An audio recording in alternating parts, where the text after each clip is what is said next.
Thank you for listening to Depictions Media Radio.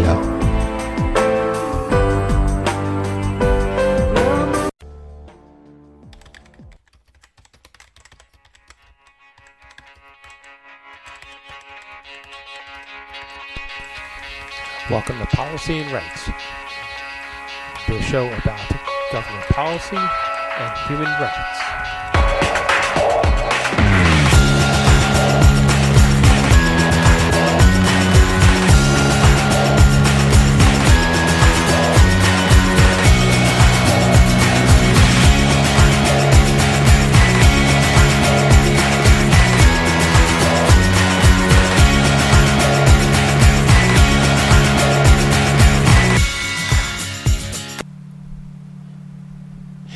Welcome back to Policy and Rights here on Depictions Media Radio. I'm your host, Michael Clogs. In today's show, we're going to hear from Justin Trudeau and his ministers as they're talking about the situation in Montreal with the by-election. And as it stands, Mr. Poilievre and Mr. Singh have been blasting Mr. Trudeau publicly over, his particular brand of rhetoric and things that he is actually doing that may not be agreeable to the Canadian people, and that supposedly Mr. Singh and Mr. Poilievre have a better path than Mr. Trudeau is actually putting on the table for Canadians. So we we'll get back to that, and we'll also hear from the United Nations, as we're going to hear from Ms. Thomas, the permanent representative for the United States to the UN, as they talk about priorities for the upcoming 79th United Nations General Assembly, which we heard earlier in an earlier episode from the President of the General Assembly of how he expects things to happen and go on, and calling for more global unity for huge global issues, including climate change and ongoing aggressions around the world. We're going to hear a different slant from Linda Thomas and how the U.S. Views the same issues. So let's talk about the United States for a second, because as we have heard that once again, Mr. Trump was in the sights of another potential assassin. I, of course, posted on social media that until the evidence has come forward showing that the incident really did happen, that it could be potentially fake news on his part, that he's trying to use the idea of someone shooting at him to keep him in the press and keep him higher up in the press than his opponent, Kamala Harris. Assassinations are shooting at a former president is going to find its way further up in the news than something that a current vice president could be posting about that is happy about how her campaign is actually going well. Which leads me to this, and there's something that we need less rhetoric from our politicians and more answers. That we need to hear more about what their plan is for the public, and less about rhetoric and arguments about how the other side is just bad for us. There is more mudslinging and look at how bad that person is, look at how this person lied, this person's a felon, this person is immoral, that person wants to promote issues that are hurtful to the public. This one wants to promote war. This one wants to allow immigrants to run over our current society and just give the country away. And it isn't just the United States that we're going to hear this sort of rhetoric. The same rhetoric actually exists between the same rhetoric that we're hearing between Harris and Trump is the same rhetoric that we hear from Singh, Poilievre, and Trudeau. It's the same ideas, the same issues. You'll hear Mr. Poilievre saying that he wants to reverse some of the gun laws that Mr. Trudeau put in place because it's hurting sportsmen and hunters. Simply put, that we need to do something to get the guns out of the general public's hands, and we need to do something to curb targeted shootings in general in both countries. It isn't about just about gun control. It is about hateful and harmful rhetoric that is being put into the public. That's what it's really about. Because,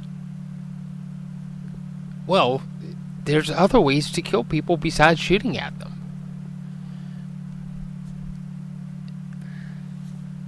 We could, I mean, the situations in Europe where not even the police force is allowed to walk around with a gun on them, you still have mass killings.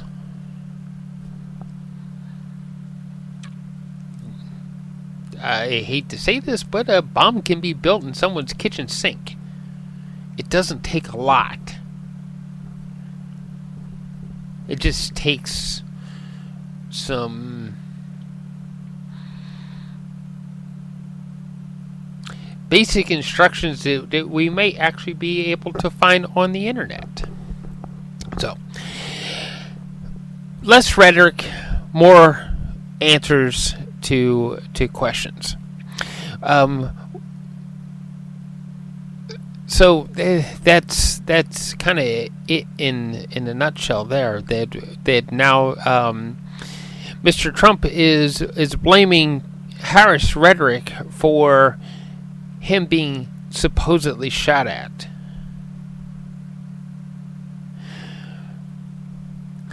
Mr. Trudeau is blaming rhetoric from Mr. Poilievre and Mr. Singh for his approval rating falling in the Canadian polls. I gonna fill him in on a little secret. It isn't their rhetoric that's actually making you fall in the polls. It is the fact that you're pushing more taxes and more programs that limit the freedoms of the public, and saying that it's good for us, instead of asking what it is that we really want. It is saying that, oh, we're doing our best to govern the country, and saying that, speaking to the press, saying that the people want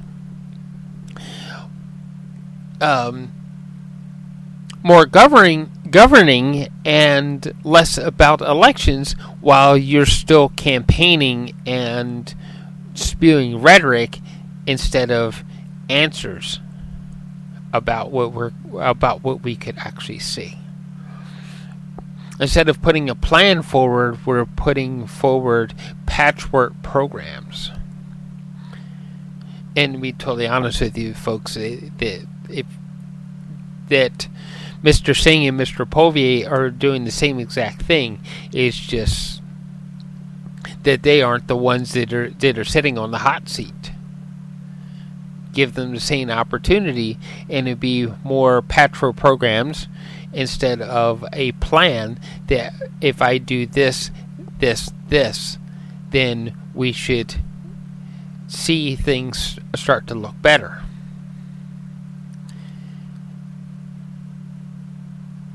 And that's really what is the bottom line problem with our political system and our governments, is the fact that there isn't going to be any real change to help curb the extreme profits that we're seeing the corporations walk away with, while we are looking at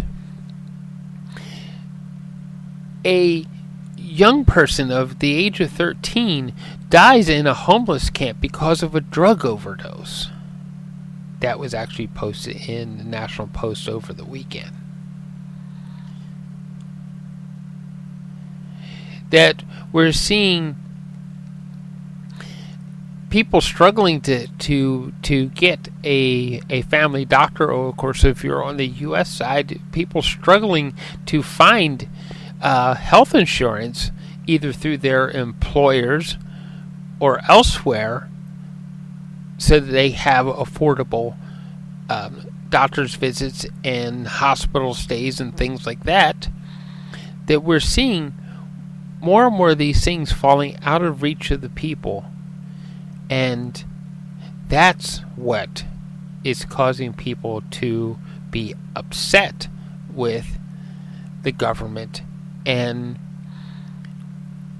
them not listening and just spewing rhetoric about how they're going to patch things back together again, instead of coming up with concrete plans that will help people afford a home instead of living on the street, that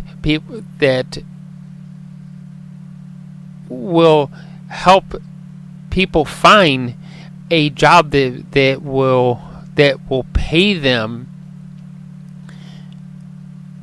enough to afford rent and bills. A single job instead of multiple jobs where they get 10 hours here and maybe 15 hours there, because the corporations don't want to have many full-time employees. They want a bunch of part-time employees so that they can improve their bottom lines. We have to teach the corporations that people first, money second. And that's what the base problem is with our government system, our democracy, and the republics that we live in. So why don't we push forward, and we're going to listen to the United Nations. We're going to go to the press room floor, where we will hear from Stefan as he discusses what some of the issues are around the world, and then we'll hear from Ms. Thomas as she discusses the United States, the UN General Assembly, and priorities for our world, and then we'll hear from Canadian political system with Mr. Trudeau and his ministers discussing what happened in Montreal. Today, after we are done, we will be joined by our friend Yasmin Sharif, who, as you know, is the Executive Director of the Education Cannot Wait initiative. She will join you to brief you on her annual report. And a reminder, at 11 a.m. tomorrow, The Secretary General of the United Nations, Antonio Guterres, will be in this room at this table to answer your questions. And that is, of course, the traditional curtain raiser press conference of the Secretary General before the opening of the General Assembly. And, of course, there will be no noon briefing. Turning to the situation in Gaza, the Office for the Coordination of Humanitarian Affairs tells us that today its team was unable to reach northern Gaza for the first, and they were trying to do that for the first time in 4 weeks. OCHA was leading an interagency assessment mission to Gaza City. However, they were only able to reach the, let's try this again. So I'll read the words that were given to me as opposed to the words that are in my head. Turning to the situation in Gaza, OCHA tells us that its team was able to reach northern Gaza for the first time in 4 weeks. OCHA was leading an interagency assessment mission to Gaza City. However, they were only able to reach the north after being forced to wait for more than 5 hours before and at the Israeli checkpoint on the coastal road. OCHA warns that access to the north remains extremely limited for aid workers from the UN and other organizations. During the first half of this month, out of nearly 50 missions led by seven different UN agencies, all of which would have been fully coordinated with the Israeli authorities, only a quarter could cross into the north through the Israeli checkpoints along Wadi Gaza. Even when these missions could cross, they often faced impediments along the way. Some convoys were stopped at gunpoint, shot at, or forced to wait for hours in the middle of a war zone. These incidents pose unacceptable risks to our staff, safety, and prevented these missions from completing their work.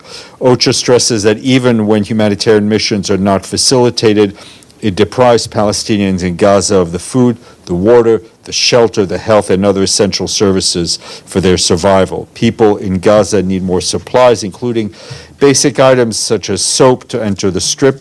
It is also critical that these humanitarian goods and services reach all parts of Gaza wherever needed. Without an exception, security assurances provided to aid organizations and humanitarian missions must be reliable and fully respected. Turning to Haiti, our humanitarian colleagues report that violence continues to displace families along the Port-au-Prince metropolitan area. The latest clashes between armed groups in the neighborhoods of Cité Soleil and Delmas displaced more than 2,000 people last week, and that's just in 2 days between September 11th and the 13th. More than 170,000 people are now displaced in the capital. While most of them are staying with host families, 3 new temporary sites have sprung up. We and our partners in Haiti continue to support people in need across the country, including by providing food, water, sanitation, as well as healthcare support. The International Organization for Migration also continues to distribute blankets, solar lamps, kitchen kits to displaced people. And as the new school year is approaching, the World Food Program plans to provide school meals to 495,000 children. Many of these meals will be sourced from local smallholder farmers. The $674 million humanitarian response plan for Haiti is currently only 39% funded, with $263 million actually received in our bank account. We continue to call for increased support for the humanitarian response to help the Haitian people. Turning to Ukraine, we are told by our colleagues on the ground that overnight attacks have left hundreds of thousands of people without power in the Sumy region in the north of the country. According to local authorities and the regional power company, 280,000 consumers, which include households, public facilities, and businesses, were left without power. Water supply and critical services were also impacted. Water facilities, hospitals, and other civilian infrastructure are right now running on backup systems.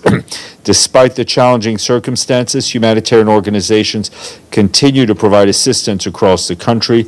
In the first 7 months of the year, we, along with our partners, provided aid to 6.2 million people. Nearly 2.9 million people received food aid, 1.4 million received health services, and 1 million benefited from winter energy support and distribution of emergency shelter, materials, and essential items. The $3 billion humanitarian response plan is currently only 44% funded, with $1.37 billion received, leaving a significant gap in addressing the urgently needed emergency needs and the preparations for winter. The UN Human Rights Office today issued the latest report on Myanmar, detailing a range of serious human rights violations that continue to underscore the deepening crisis and lack of rule of law throughout the country. Since the military takeover on February 1st, 2021, at least 5,350 civilians have been killed, more than 3.3 million displaced, and over half of the population is living well below the poverty line, primarily due to the ongoing military violence. And Jean-Pierre Lacroix, the head of the UN Department for Peace Operations, is currently in the Democratic Republic of the Congo.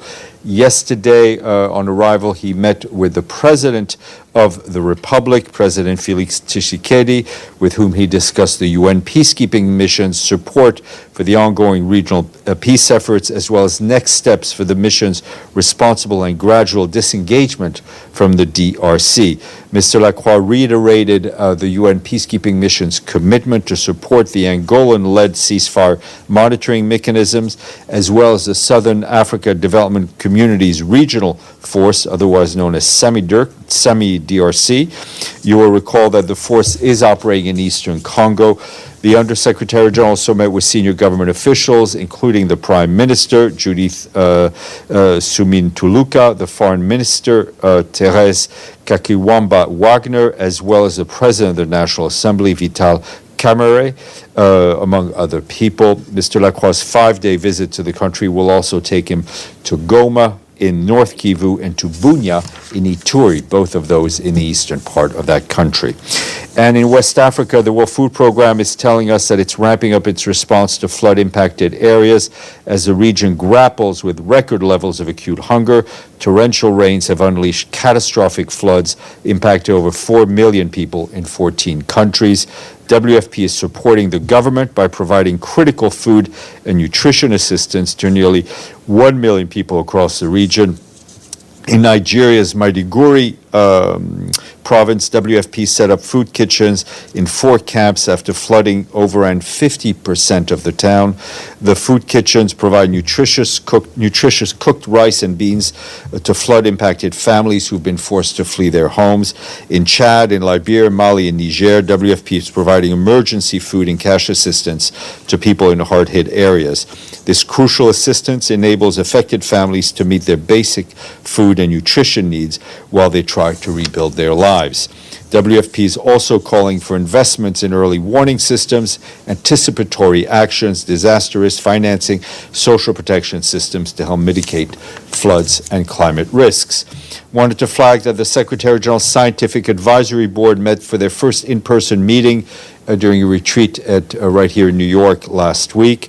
They agreed on a joint statement on trust in science, which will provide the foundation for the board's engagement with the United Nations system, the multilateral system writ large, and the public.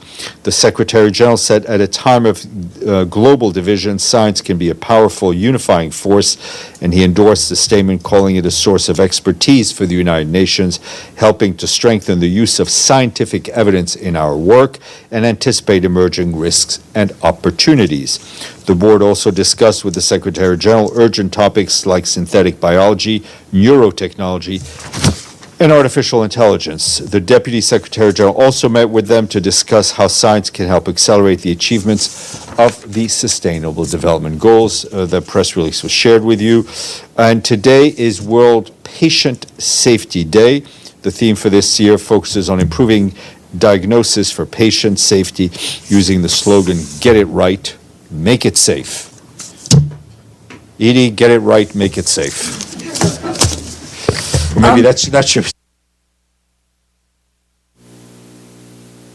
Good morning, everyone. I'm Saul Mercado. I'm the Acting Public Affairs Counselor at the U.S. Mission to the United Nations. With us today is also our new acting spokesperson, Lauren French.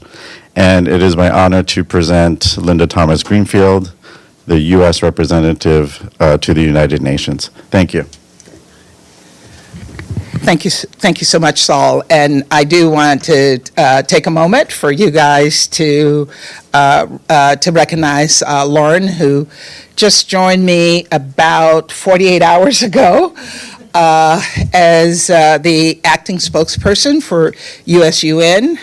I understand that you guys had a farewell party for Nate that I wasn't invited to, but you may have heard that Nate has taken a demotion to go and work in the VP's office.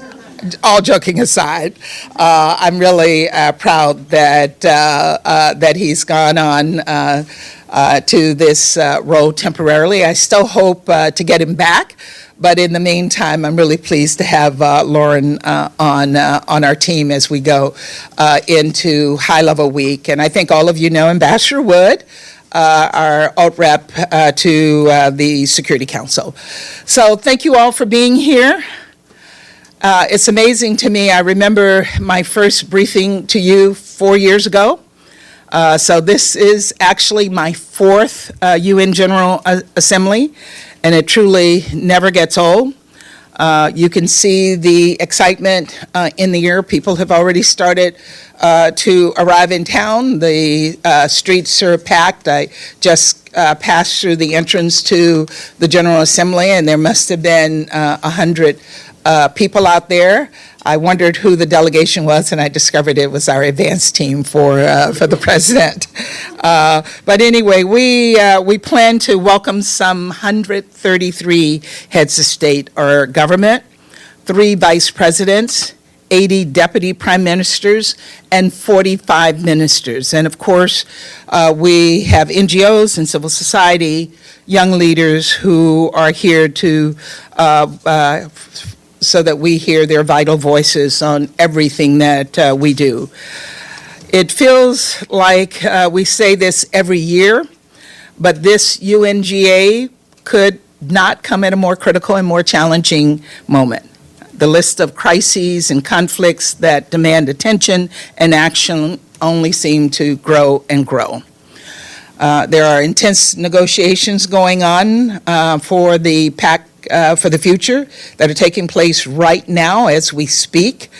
There are the devastating effects of the climate crisis, the spike in global food insecurity, and the attacks on human rights in authoritarian countries around the world. There's Russia's illegal, brutal war of aggression against Ukraine, which is being waged in open defiance of the UN Charter. There's a senseless civil war in Sudan, which has created the world's largest humanitarian crisis and has pushed people into severe food insecurity and even famine. There's the ongoing instability in Haiti, where the Kenyan-led multinational security support mission continues to fight gang violence and help put the nation on the path to democracy. And there's the conflict between Israel and Hamas, which Hamas set into motion October 7th. As you know, the anniversary is just a few weeks away. On October 7th, it carried out the single deadliest attack against the Jewish people since the Holocaust. This conflict has caused so much pain and suffering on all sides and has created a dire humanitarian crisis in Gaza. Now, when faced with all of these challenges, it's easy to fall into cynicism, to actually give up hope, and to give up on democracy. But we can't afford to do that.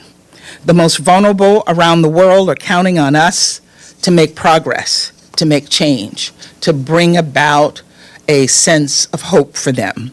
And so addressing the challenges of our times together as partners is at the heart of the United States' 3 policy priorities during UNGA.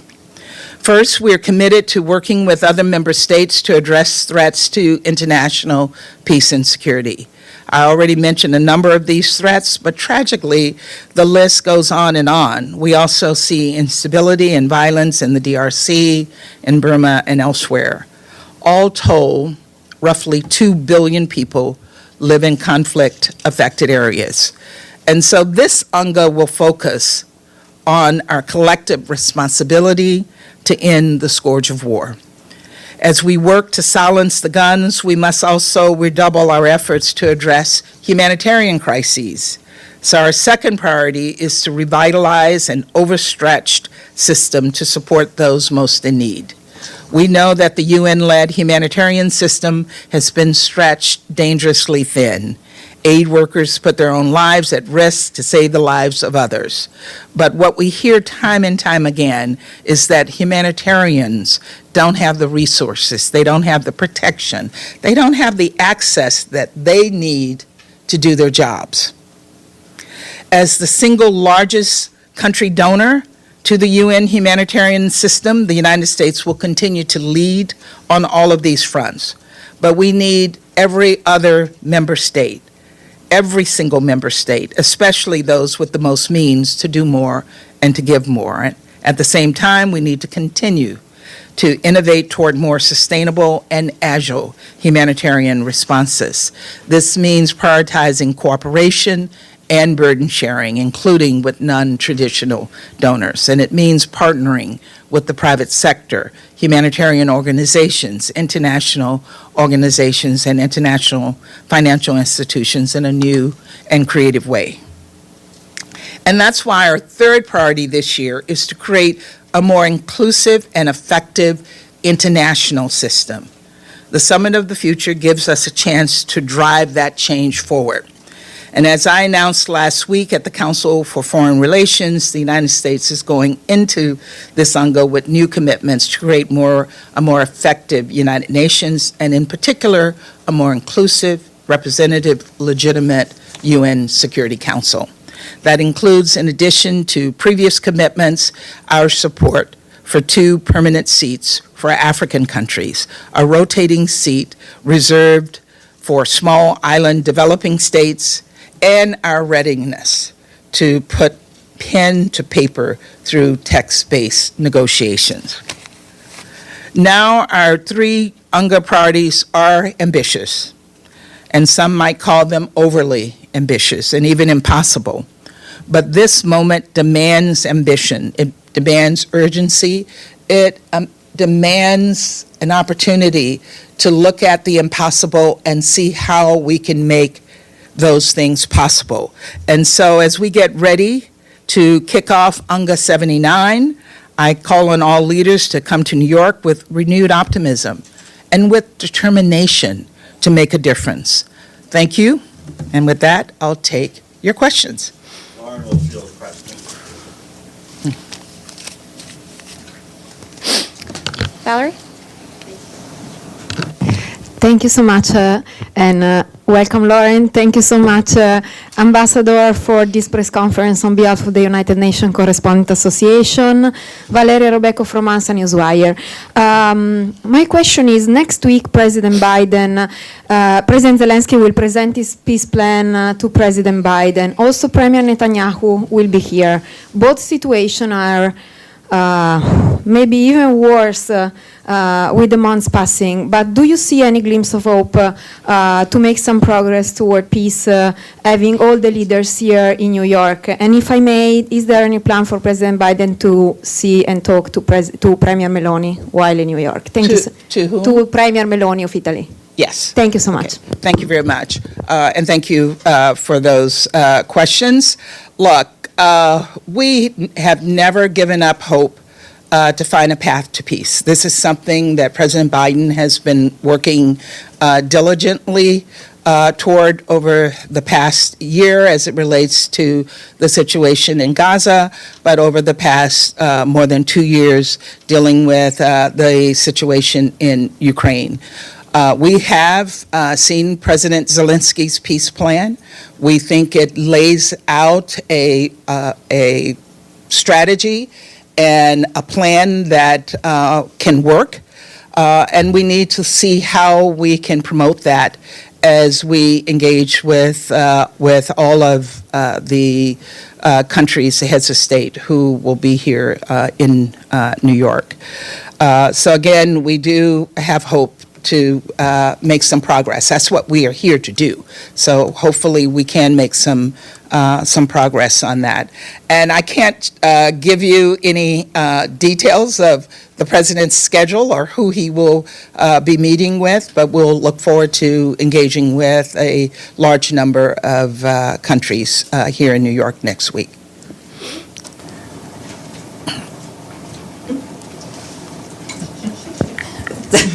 Thank you, Madam Ambassador.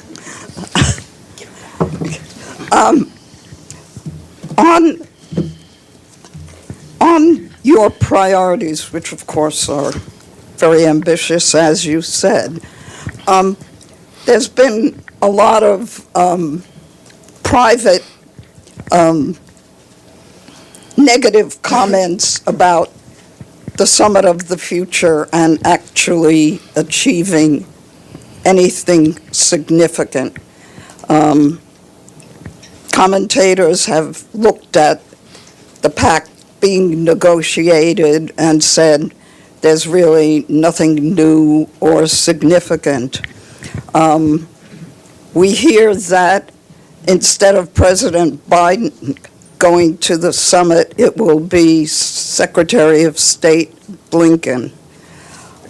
What are you expecting to come out of that meeting, and is it a reflection of the polarized, divided world that at this stage, so close to UNGA, that there are still so many unresolved issues?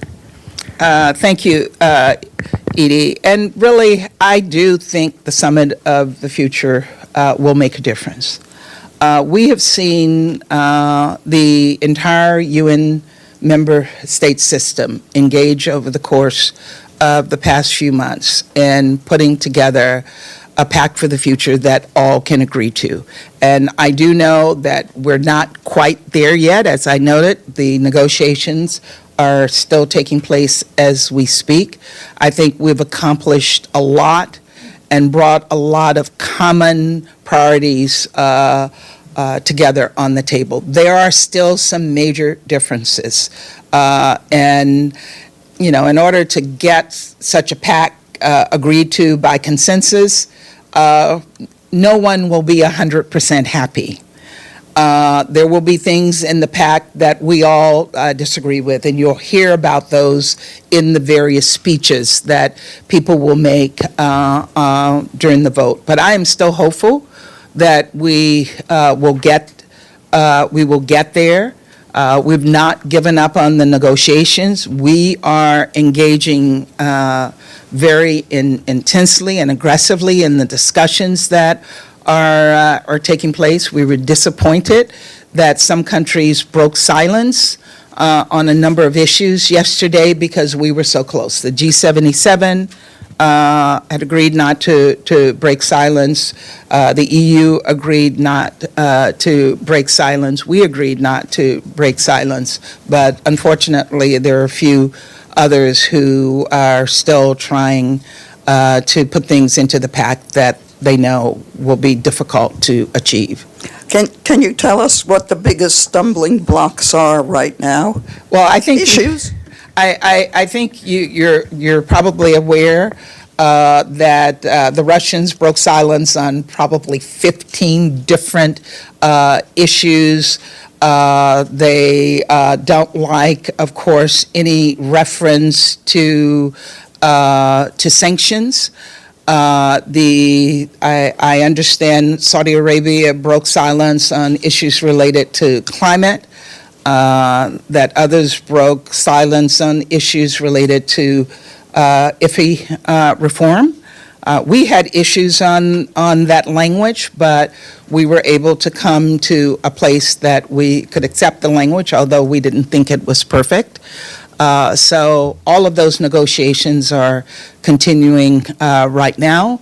I spent much of my weekend engaging with colleagues who were negotiating on this, including with the facilitator as well as some members of the G77.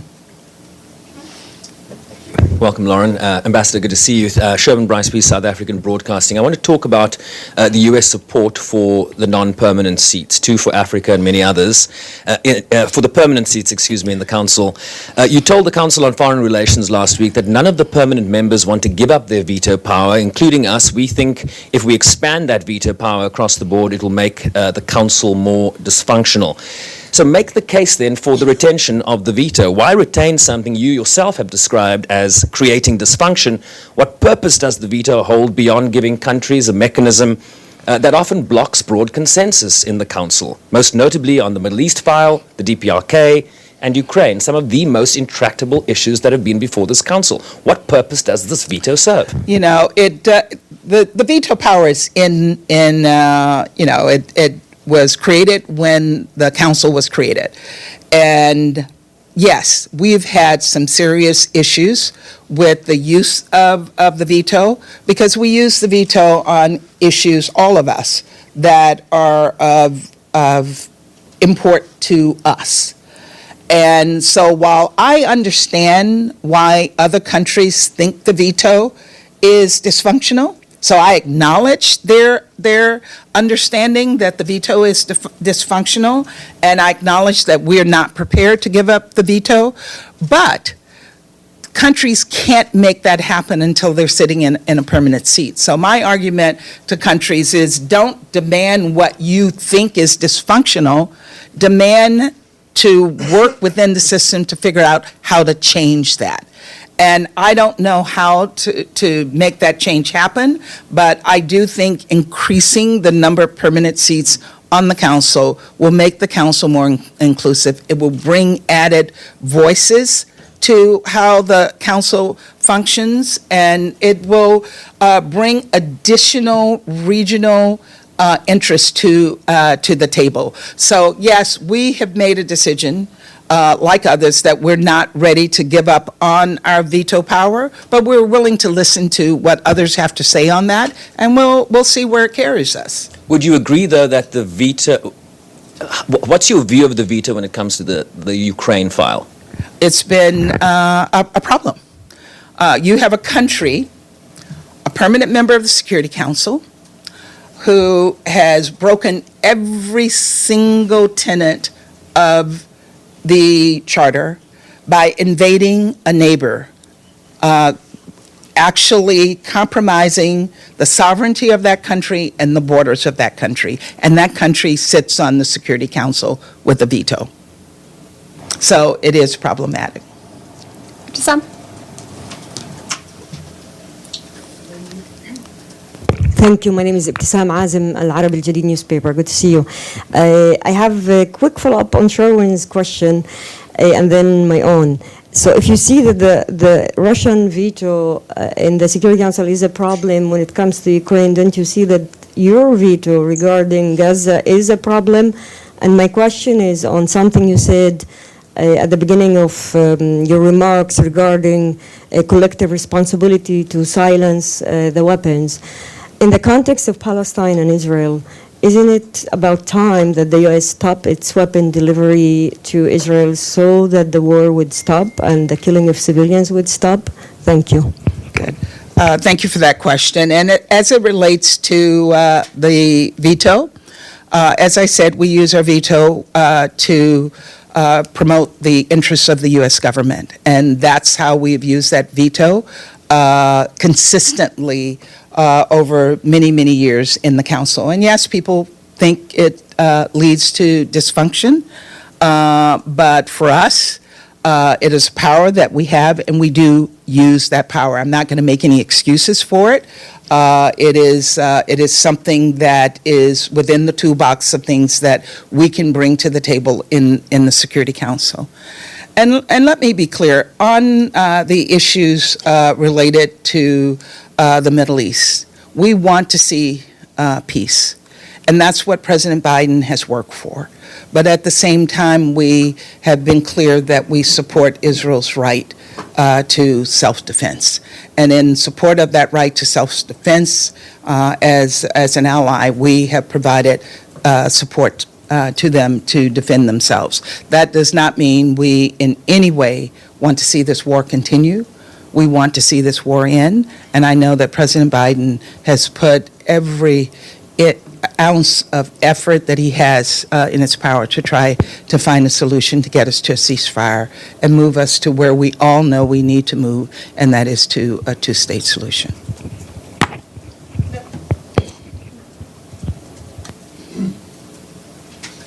Thank you, Madam Ambassador. Nabil Abisab, Al Arabi TV station. So what do you think the ICJ's decision or how it should be, the consequences of its decision on your work in the Security Council regarding Gaza and the occupied territories of Palestine? And we know that there is a draft resolution expected to be voted on tomorrow in the GA. Do you have a position on this draft? Thank you. We do. Well, first, on the ICJ, we respect the ICJ. We have worked to support the ICJ. And we have, while we disagree with some of the decisions that have been made, we continue to work with the ICJ.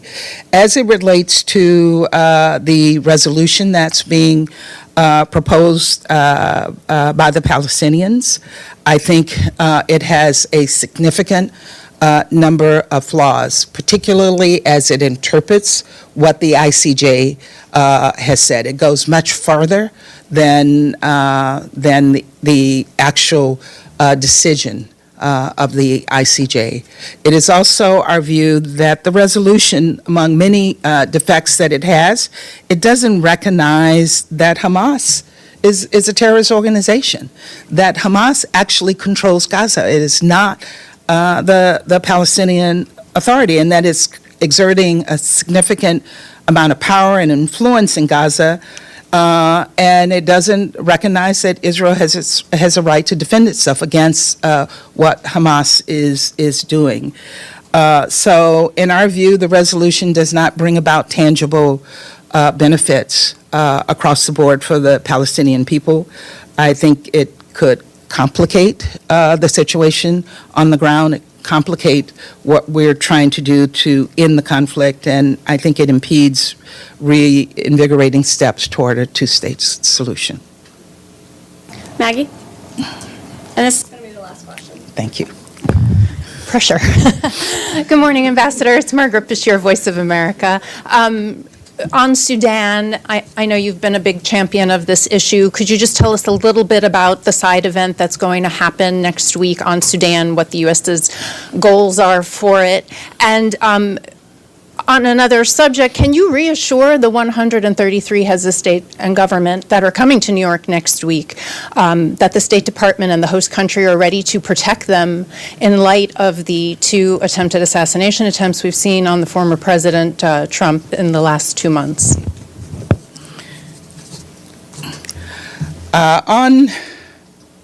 Sorry, what was the first question? Sudan. Sorry, how could I forget that? I wrote Sudan down here. So on Sudan, we expect that there will be a number of events taking place to try to bring the various parties to the table. Burhan, the head of SAF, will be here representing the government of Sudan. There are a number of ministerials that have been organized by various different countries, including by us. There are events that will be organized around food security, events that will be organized around women, and several ministerials to look at how we move the needle on peace. So our special envoy, Perriello, will be here participating in a number of those meetings. Secretary Blinken will, and I will as well. And hopefully we can not only highlight what is happening in Sudan, but also find a way of moving closer to getting to peace. And on security here, I mean, you see what is happening in New York. Knock on wood, we have never had a security incident related to heads of state. Here, we have pulled out all the stops. New York City has police everywhere. Diplomatic security is supporting Secret Service to also provide security for all the heads of state who will be here in town. The situation that happened with President Trump is unacceptable. You heard what the president has said on that, and we have a responsibility to do everything possible to protect the heads of state who are coming here, but also protect our own political leaders. I think Thank that's you. it. Thank you very much. All right, let me put that in here.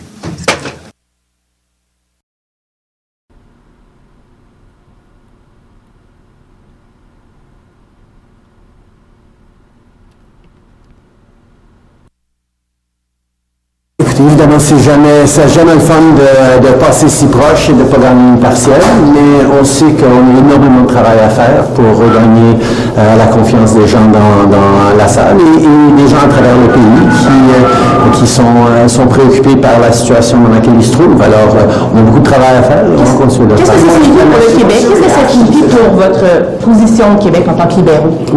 Tout d'abord, je veux évidemment féliciter tout le monde qui s'est présenté dans la campagne et le nombre incroyable de bénévoles qui sont sortis pour nous, mais aussi pour d'autres partis. On voit quand même un certain engagement. Mais il y a beaucoup de gens qui sont restés chez eux. Donc, on est en train de réfléchir à comment on va pouvoir activer plus les gens pour comprendre à quel point il y a un choix important et fondamental à faire dans les prochaines élections. C'est sûr qu'on a du travail à faire, puis on va le faire. Et moi, aujourd'hui, je me concentre sur cabinet, sur les choses qu'on doit livrer pour les Canadiens. Est-ce que ça remet, just in English, your reaction to the results last night? Well, first of all, I want to congratulate everyone who stepped up in putting their name on the ballot at a time where we know politics is in a challenging moment. I also want to highlight the thousands upon thousands of volunteers who stepped out, lots for our party, but lots for other parties as well, to show that people are still very much engaged. At the same time, we need people to be more engaged. We need people to understand what's at stake in this upcoming election. Obviously, it would have been nicer to be able to win and hold Verdun, but there's more work to do, and we're going to stay focused on doing it. What do you think went wrong? Oh, I think there's all sorts of reflections to take on that, but the big thing is to make sure that Canadians understand that the choice they get to make in the next election about the kind of country we are really matters, and that's the work we're going to continue to do. Est-ce que ça remet votre leadership en question? On a beaucoup de travail à faire, mais je continue de faire le travail. Sentez-vous le besoin de changer votre message? Il y a peut-être des changements à apporter, par exemple, aux responsables des campagnes. Mme Soraya, est-ce qu'elle a encore une place, par exemple? Bien, écoutez, d'abord, soyons clairs, c'est pas le résultat escompté. Moi, je pense que ce matin, il faut faire preuve d'humilité. Ça va nous demander aussi, je pense, de redoubler d'efforts pour démontrer aux Québécois, aux Québécoises, qu'on est effectivement la meilleure équipe pour représenter les intérêts du Québec à Ottawa. Et de remercier aussi tous ceux qui sont présentés, les bénévoles, les candidats. Vous savez, faire de la politique, ces jours-ci, ça demande beaucoup. Alors, c'est certainement ça qui m'anime ce matin. Puis certainement un moment de réflexion pour nous, mais comme je vous dis, on va continuer. Notre mission à nous, c'est de redoubler d'efforts maintenant. Mais je vous demandais la question, il y a des gens, des responsables, par exemple, de la campagne, tout ça. Je pense pas qu'on en est là. Je pense que, tu sais, comme je vous dis, l'idée pour nous, ça a toujours été de se concentrer sur les enjeux qui touchent les gens au quotidien. Moi, j'étais là sur le terrain. Les gens nous parlaient de leurs préoccupations, c'est l'abordabilité, c'est évidemment les questions de logement, des questions d'immigration. Donc, on va réfléchir là-dessus. Puis vraiment, c'est de démontrer aux Québécois qu'on est la meilleure option pour défendre leurs intérêts. Tu sais, c'est clair que c'est pas le Bloc qui peut bloquer les conservateurs. Tu sais, nous, on doit défendre les acquis sociaux qu'on a amenés au Québec. Moi, j'ai toujours dit, ce qu'on a fait au Québec dans les dernières années au niveau industriel, au niveau économique, rentrer le Québec dans l'industrie automobile, les avancées au niveau social, on s'est beaucoup inspiré du Québec. Alors, pour moi, la voix forte du Québec à Ottawa, c'est le Parti libéral, mais c'est pour ça qu'on devra redoubler d'efforts suite, évidemment, aux résultats. Est-ce que Justin Trudeau doit réfléchir à son avenir? Est-ce que là, maintenant, il y a une des dernières cartes dans sa manche qui restait, c'était le Québec, M. Trudeau. Là, est-ce que c'est trop tard? Est-ce qu'il doit partir? Moi, je vous dirais, ce que le pays va avoir besoin dans les prochaines semaines, dans les prochains mois, selon moi, c'est une bonne dose d'optimisme. D'arriver avec une vision positive de l'avenir, de parler de possibilités, d'opportunités. Et ça, je pense que Justin Trudeau incarne le positivisme qu'on veut voir à travers le pays. Alors, moi, je pense qu'il est la meilleure personne pour nous amener là, pour rallier le pays. Vous savez, il y a beaucoup de changer, M. Trudeau, parce que là, clairement, ça ne marche pas. Ben, écoutez, ce qu'on doit faire, c'est pas une question de changer, mais ce qu'on doit faire, c'est, comme je vous dis, certainement suite aux résultats d'hier, c'est redoubler d'efforts, puis arriver avec une vision qui va inspirer, qui va rassembler. On parle beaucoup de division, on voit ce qui se passe dans le monde. Moi, je pense que s'il y a une personne qui peut inspirer l'optimisme à travers le pays, c'est certainement M. Trudeau. The Bloc won and not the Liberals? Well, listen, the first thing I would say is that today, what we need to be, it's not exact. Obviously, it's not what we expected as the outcome. We need to be humble. You know, every time Canadians express themselves, we have to listen and be humble. I would say we need to redouble efforts as well to show that the Liberal team is the best team to deliver for Quebecers and making sure that their interests are well represented in Ottawa. It's also a time to say thank you to all the candidates and volunteers. And a lot of people have put a lot of hours in this day and age to do politics is more challenging. So I want to thank them. And listen, saying clearly to Quebecer that the Bloc won't be able to block the Conservatives. And if we want to maintain what we have achieved for Quebec, but the rest of the nation over the last few years, we'll need to work together and make sure that they understand we're the best option for them here in Ottawa. What needs to change? Est-ce que le leadership de M. Trudeau pourrait être contesté? Parce que vous avez des collègues qui sont nerveux là, ce matin.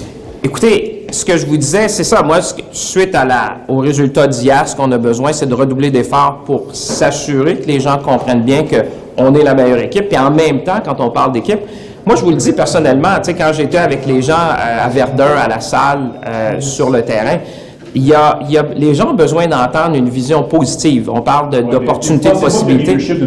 Ben, je vous dis, lui, il incarne cet optimisme-là. Alors, c'est sûr qu'on va devoir travailler. C'est clair, je vous dis, ce matin, il y a une question d'humilité. Les gens ont parlé. Maintenant, c'est à nous de faire notre travail et redoubler d'efforts.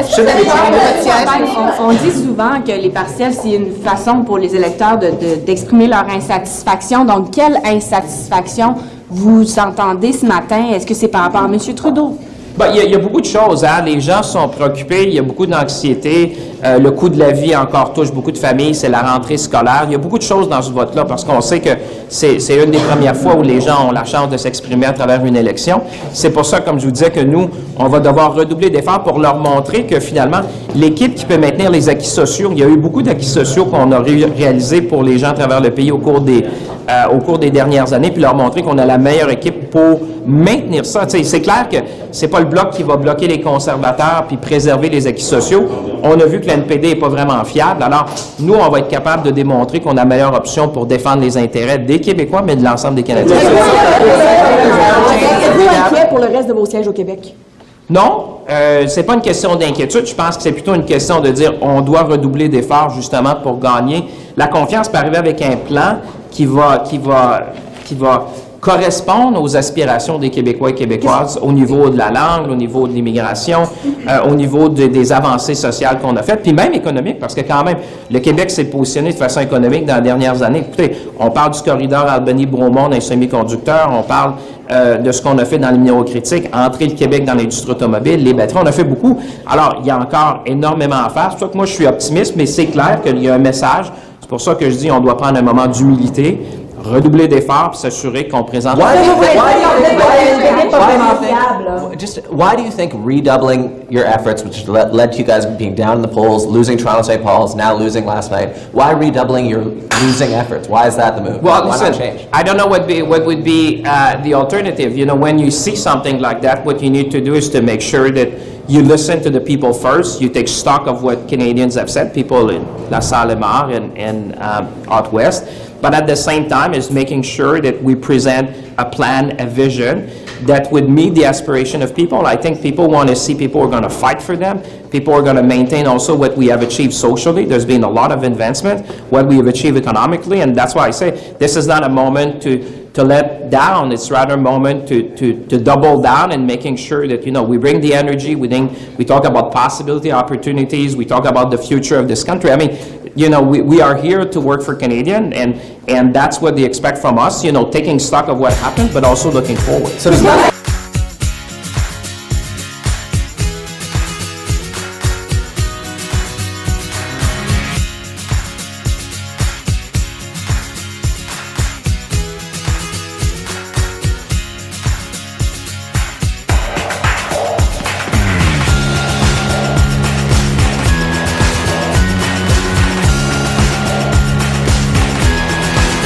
show has been produced by Depictions Media.